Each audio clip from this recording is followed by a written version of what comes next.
we understood what was said by the president, and the president basically focused his agenda on development. And that actually tallies with what we are doing here today. Because we came to bury Honorable Tyrus Gaho, who was until 2017 the Member of Parliament for Kagema, and the person who worked with the president very closely for almost 7 years. And their association was based on development, because Honorable Gaho actually was the first person to have the ticket at the TNA. And you see, TNA was founded on development. And that's why they became very close. So His Excellency, the President, was supposed to be here today. But as you know, it's been a very busy week. Yesterday, the day before, even tomorrow, and the day after. And so what has been happening this week, it is something which was historic to our country, because the President has given the direction. He has given the guidance. And all of us listened to what he said, based on logic and facts. Before the President could speak, he gave Kenyans his scorecard for the last 9 years, with figures for every sector. And you saw for yourself. And for me, all I can say, in the road sector, you saw the kind of numbers which you are talking about, whereby he segmented his performance into 2 segments. The first segment was 2017 or 2018 and to 2013, basically when they worked very closely with the Deputy President. And then he gave also the performance scorecard for the period thereafter. You saw for yourself the numbers.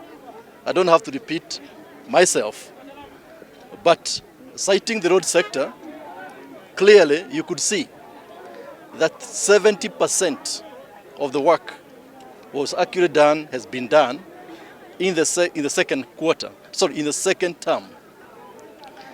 A clear demonstration, and we don't shy to say it. If about 10 minutes from here, you meet the Mau Mau roads. Mau Mau coming from Lemuru, a place called Gataka, crisscrossing the eastern side of Abadeas, 540 kilometers, all the way to Uhuru in Nyeri. These are legacy projects, remembering the people who shed their blood for independence. If you go to the other side of the mountain, Mount Kenya West, we are doing Mau Mau roads basically for the 3 counties. The county of Meru, the county of Tharaka Nithi, and the county of Ebu. These are legacy projects which the president was talking about. He discussed about water, the kind of penetration and outreach. Yesterday's message, especially for the young people who may have come when these things were happening, we are telling them it never used to be. And now it is a time to make sure that legacy is complete. And so for us, we are here basically to honor this key visionary leader who was part of President's agenda. And we have said very clearly, let wananchi choose very carefully during election of August this year, to make sure we don't go back where we started. The gains of the last, I would say, almost 20 years, during President Uhuru Kenyatta's time, especially, and before then, President Mwai Kibaki. If you don't do what is required to be done, we shall go back to zero in the mud, where the dragonfly came from. So we must make sure we don't repeat the mistake we made before. Certainly, because you see, the president was talking from his heart. And talking from his heart, he was also demonstrating what he has done. You see, people can talk about things which are theoretical.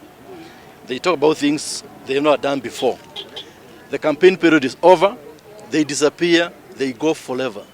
The president was giving the Kenyans a scorecard of what he has done since the first day when he got into office.